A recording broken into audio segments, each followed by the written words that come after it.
એ સાંભળ હેતલ, હા મહેમાન પણ આવે છે, એના માટે પણ જમવાનું બનાવવાનું છે. હારું બનાવી નાખે. પણ કેટલા દિવસ રોકાવાના છે મહેમાન? હવે આવે છે તો 4-5 દિવસ રોકાય તો ખરા જ ને. પણ કેમ એવું પૂછ્યું? કાઈ નહીં. અરે કે તો ખરી, કેમ તે એવું પૂછ્યું? કાઈ નહીં, હું વિચારતી હતી કે આ મહિનાનો તમારે પગાર પણ ન થયો. હા હેતલ, આ તો હું પણ ભૂલી ગયો કે આ મહિનાનો મારે પગાર ન થયો અને આગળની મને ખબર નથી. ગયા મહિનાના પગારમાંથી આપણું ઘર હાલતું હતું ને હવે તો કરિયાણું પણ પૂરું થઈ ગયું છે. અને આ મહિને મહેમાન પણ આવે છે, આપણે કઈ રીતે મેનેજ કરશું? તું કઈ ટેન્શન લેમાં, હું કોક પાસેથી ઉધાર લઈ લઉં છું.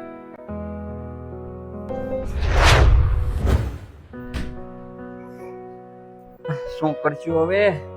સાંભળો તો, આલિયા થોડાક પૈસા મારી પાસે પડ્યા હતા, આ મહિનો હાલશે. તારી પાસે આટલા બધા પૈસા ક્યાંથી આવ્યા? આ એ જ પૈસા છે જે તમે મને સાડી લેવા આપ્યા હતા. હું દર મહિને થોડીક થોડીક બચત પણ કરું છું. શું તે ઈ સમયે સાડી નથી લીધી? સાડી અને કપડાનું હું એ તો આપણે ગમે ત્યારે લઈ શકીએ. મને ખબર છે તમારો પગાર ઓછો છે. હું તમને આમ જ ખર્ચા કરાવાય તો આપણે આગળનું કેમ જોશું? વિચારો, ઈ સમયે મેં પૈસા ખર્ચ કરી નાખ્યા હોત તો ખરાબ સમયે હું કામ આવત? હા, અમે પૂછો તો ખાલી પૈસા કમાવાનું જાણીએ છીએ, પણ ઘર કેમ ચલાવવું એક સ્ત્રી પાસે શીખવું જોઈએ.